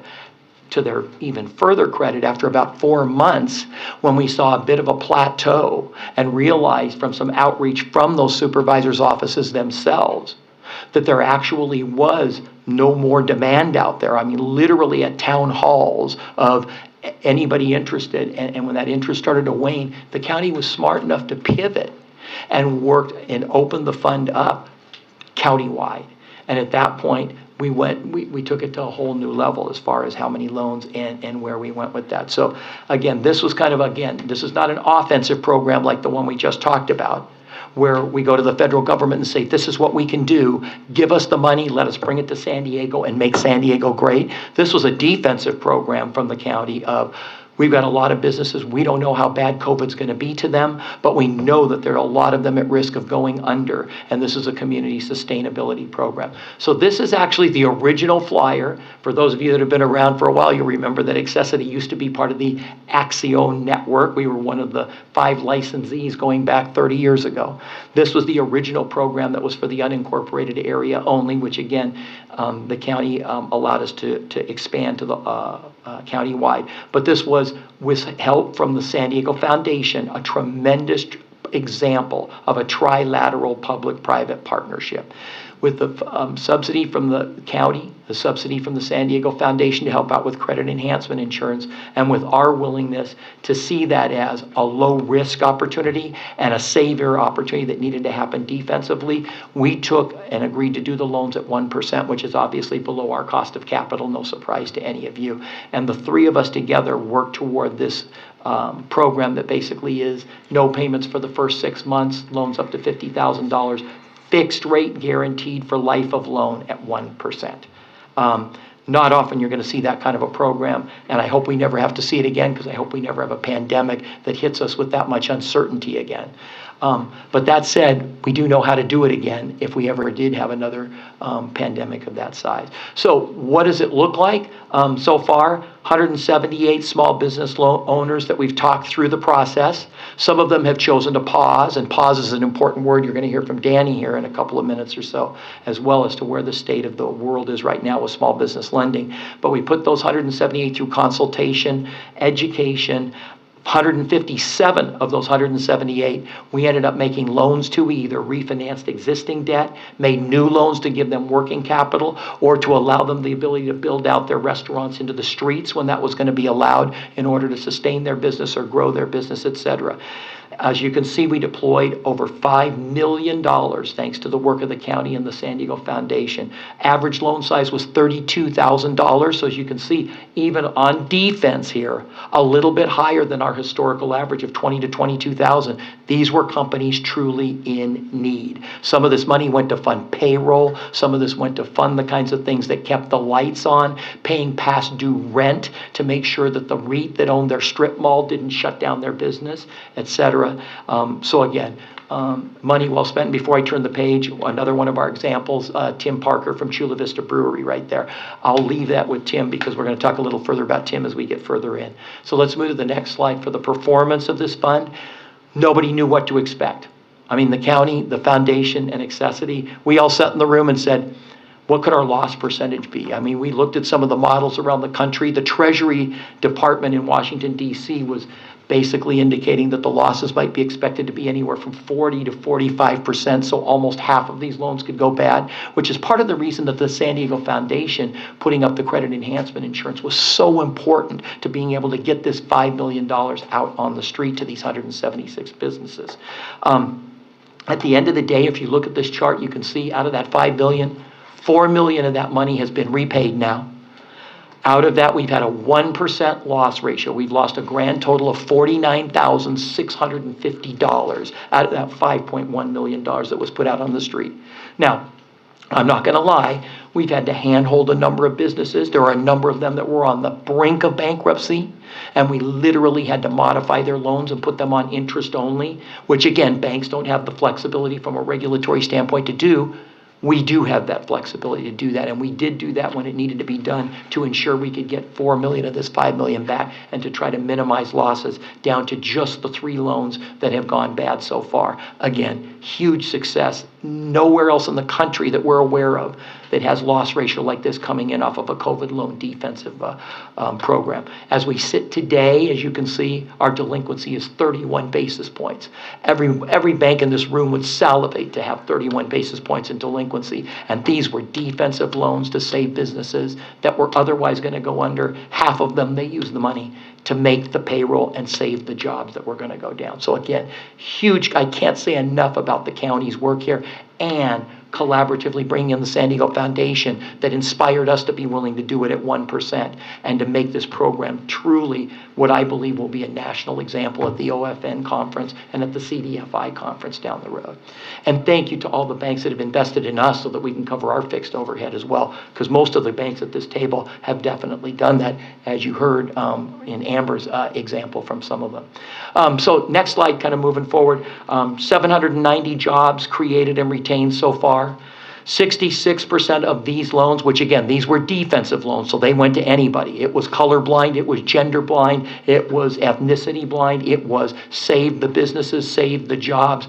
Let's try to not let COVID win this game, not at least in the county of San Diego, and particularly not in the underserved areas in the Promise Zone. 66% of the loans ended up going to diverse and or women-owned businesses. And 56% of them went to families that qualified as low to moderate income families that would qualify for LIHTC finance projects and affordable housing, et cetera. So we knew there would be residual benefits to it again, and just another residual success around this program. So let's move to just some client spotlights, names that you recognize around the community. Tim Parker, not only do you guys probably know him as one of our superstar African-American brewers, but did you also know that he's a veteran Navy SEAL alum? And for those of you that also didn't know, did you also know that he is, if Cassandra Shagg, who I know many of you know from SIP and is going to be in the new terminal at the airport, and now our Emmy Award winning Accessity alum from her Fresh Glass KPBS documentary, Tim Parker was the critical host of that very production at his brewery with Donnie Edwards, from the ex-player from the Chargers, that actually won the Emmy Award for Cassandra. So again, more from there. And then getting inside the city limits of San Diego, if we move to the next slide, you'll see Michelle Santo Tomas. We, as you know, we do a lot of, in addition to breweries, we do a lot of nail salons. We do a lot of hair salons. We do food trucks. We're the largest food truck lender and lent the very first food truck in the history of San Diego. And small restaurants and breweries and gift shops. Michelle has a collective that she's put together, beauty supply store, hair salon, located down in Old Town. She's now up to 15 chairs, employing 15 individuals in her hair salon. And she was one of the defensive ones that we saved and allowed her to make payroll and to make sure that she could buy her product, to make sure she could keep her beauty supply store in addition to her hair salon. So that'll kind of take us moving into the forward look, and we'll move toward Danny's world now as we kind of close out. But kind of the next slide, there you go, talks about some user experience. So in the Accessity world, we go out every couple of years and we do spot in time surveys of our businesses about what are the issues out there, how are you doing, what's good, what's challenging. And this is the what's good page. But let me put some context around it first. This one is a spot in time to the post-COVID world of what does your world today look like from what it was on March 7th, 2020, before COVID impacted your world. So as you can see, the feedback from our clients, 90% of them feel like over the 4-year period they increased or maintained their number of employees. 81% of them increased or maintained their revenue over those 4 years. 53% of them project hiring in the go-forward 12 months. And again, we'll talk about pause and where we are right here, right now, today as we transition to Danny. 34% of them were aware, because they had gone to apply for personal credit, that their FICO scores were improved because of the FICO reporting we did on the defensive loan that we used to save their business. Just another residual benefit, in addition to being able to make payments on their affordable housing in their LIHTC financed housing as well. And so with that thought, let me close out by moving and teeing up Danny's to the current challenges. When we had them in for the survey of what did the last 4 years look like, we wanted to know what are the here and now today challenges. What are the big 5 things? And so this is the aggregation from our entire portfolio, not just the COVID impacted ones. So this includes the ones that were on defense and we saved from the brink. This includes the ones that have come out of the gate, and the Maya's cookies of the world that never took a second look backward and took our second loan to go from the Little Italy Farmers Market to Grantville, and then took our third loan to create Grantville and to create San Marcos, never had a problem. This is their thoughts as well. Increased cost of goods, so the external inflation, number 1. Number 2, the internal inflation of the wage pressure, but also the rent increases, particularly for those that are in line or even end caps in the small strip malls around town. Particularly, they commented specifically about the ones that have been bought out by the publicly traded REITs, because that's where the big risk comes. And so we're trying to counsel them on financing ahead of time, understanding what your increase in rents might be when your next option comes up that doesn't have a guaranteed rate in it, or when the escalator clause doesn't have a guaranteed cap in it. So those are the kinds of things where we may have to be the lender of last resort again to try to make sure we can take them to the next level. The third thing was decreased sales, and that's a more recent item, which, again, Danny will talk a little bit about, but that's basically kind of the spending drop from the pause. And then B2B AR payments slowdown, just kind of general B2B slowdown on that. And then last but not least, tech sophistication. They're competing with larger companies that are going through digital platforms. Those digital platforms can come out with limited time offers that can compete with their profit margins in a snap of a finger, and they have to try to respond to that.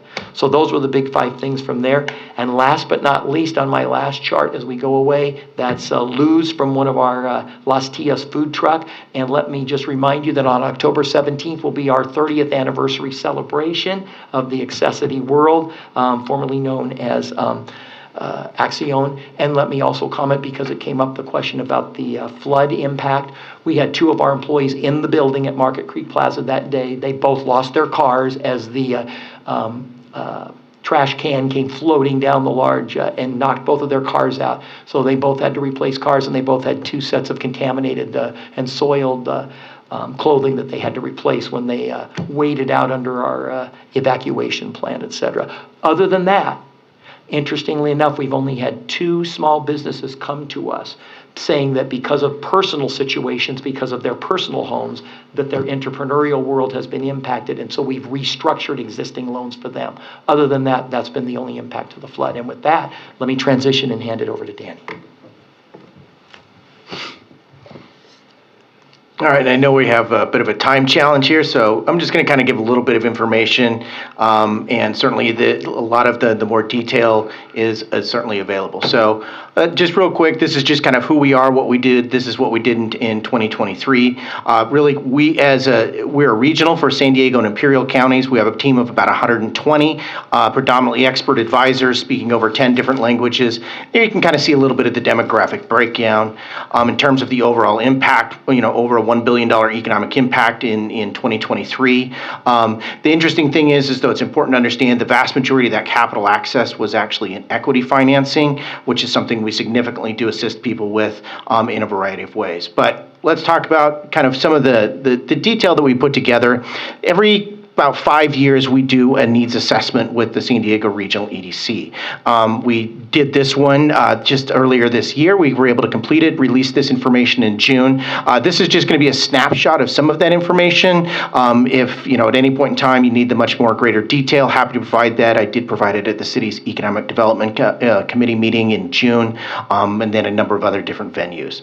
So what this really is to do is to help us understand better what we need to be able to provide in terms of curriculum, expertise, etc., for small businesses, and better understand that. And then also share that information with policymakers, share it with lenders, etc., kind of to better understand things.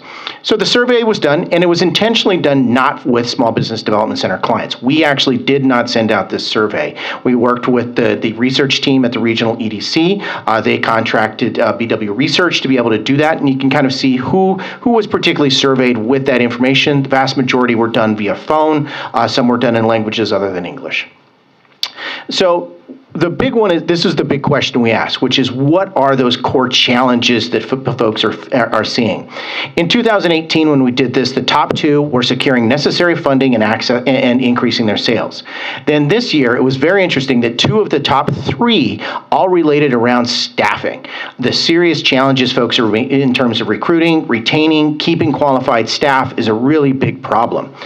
One thing that I'm not going to get into detail with this and some of the others is when you look at this for the time in business, it actually starts to flip a little bit on its head. So for businesses that have been in business greater than 5 years, those are really their primary challenges. For those that are under the 5 years, securing necessary funding rolls right up to the top.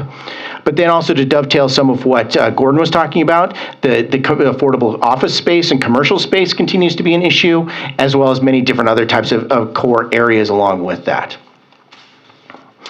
So this, I realize a lot of information in this one slide, but this does break it down in terms of things really related more to industry sectors. We have this broken down also for, like I said, time and business and other areas that I'm able to provide that as well. Like here, you can particularly see that navigating rules and regulations start to get complicated for manufacturing. When you start looking at needing financing, you're seeing some more in the food service and as well as the public sector. funding is one of the bigger questions, certainly that was asked in terms of some of the challenges that they're necessarily having, and seeing some of the experiences that the small businesses had. You can see the vast majority do to still use traditional bank loans or other small business loans. There still is a significant amount that use venture or other type of third-party equity. That would include seed, angel, venture investment, even down to friends and family type of investment, and what those experiences were. But then seeing kind of where that experience was, you can see that over a quarter, nearly a quarter, were rejected in terms of that application. And again, we didn't dig too deep into the reasons what some of those experiences are, but those are some of the things that folks are seeing. And one of the things we're seeing most recently now, just kind of a highlight, is a pretty serious pause in small business lending. The cost of money, of course, has significantly caused that. Lack of lending capital has caused that. And so as our finance advisors work with the small businesses, it's quite common that we're telling them to pause their growth strategies because truly it doesn't pencil. And those of you that are bankers in the room certainly understand that. So looking at this from just a quick demographic standpoint, I know we're tight on time, is you can certainly see that, again, what people of color are the ones experiencing the most significant challenges with funding, as well as women-owned businesses and LGBTQ-owned businesses. And so those are some of the ones that we particularly focus on. And so over 55% of the businesses that we assist are people of color, and half the businesses we assist are women-owned. So these are also kind of, again, coming back to that time in business. And this is something that's really important. Obviously, there's structural situations with this. We know that with banks, they really don't want to lend to anybody that's been in business less than 3 years. From a risk standpoint, that's why lenders like Accessity exist and other nonprofit lenders like CEO as part of IRC. But so you can see that the challenges decrease over time as they have that particular experience. And so that obviously does track. So again, any type of business survivability is really related to some of that financial time in business. Again, here real quick, just a slide on what some of those challenges are related to rules and regulations. Still, again, nearly a quarter related around labor. And so a common question I get asked, and I don't do policy advocacy besides some very, very types of things around kind of some information. But the biggest thing I always say is small business change is problematic for them because they don't know what they don't know. Then they run into problems because they were naive. And so the more change that occurs makes it harder and harder for them to navigate that because they're just unaware. And it doesn't matter how much awareness you put out there. A small business owner that has 5 employees, their head is down, they're in their business, they're working in it day in, day out. They're not looking at what some of those changes are. The last one is just here real quickly on technological literacy that Gordon did touch on. Some of that information is where they're needing some particular help. This is an area certainly that we're continuing to provide a lot of support on. And then here, just again, kind of where folks go for assistance. You're seeing kind of what they're seeing and how they're particularly viewing that type of support and where that access is. In other words, the assets that they really are viewing in terms of San Diego and Imperial. Obviously, the location with the clients and customers is critical, but then you can see some of the other challenges that they would have. Also, in terms of who they're particularly getting that assistance from. So what was interesting from when we did this in 2018, massively it increased in terms of that they are actually requesting services and getting services from anybody at all. That increased probably almost 3-fold. Just real quick, just a reminder who we are at SBDC. So these are our different organizations. I work for Southwestern Community College. We receive the prime grants. We have a number of different organizations that are part of us, including Irene, our fantastic director at IRC. And we, of course, get our funding from the SBA, the California Office of Small Business Advocate, and I'm just going to go all the way to the end, and that's how you get assistance from us. That simple QR code, that's our inquiry form. People get a call within 1 business day. All right, thank you so much. Appreciate the presentation. Did we have any public comment on this item? We do not have any public comment. All right. Do any of the members of the group have any questions or comments?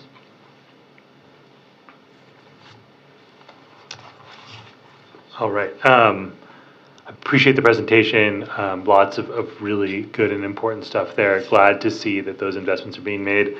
I'm always curious to see how the banking industry is helping support these efforts or do what they can to amplify the efforts that you are putting forward. Thank you again for the presentation. No vote needed here because it's an information item. And that brings us to our adjournment, Supervisor.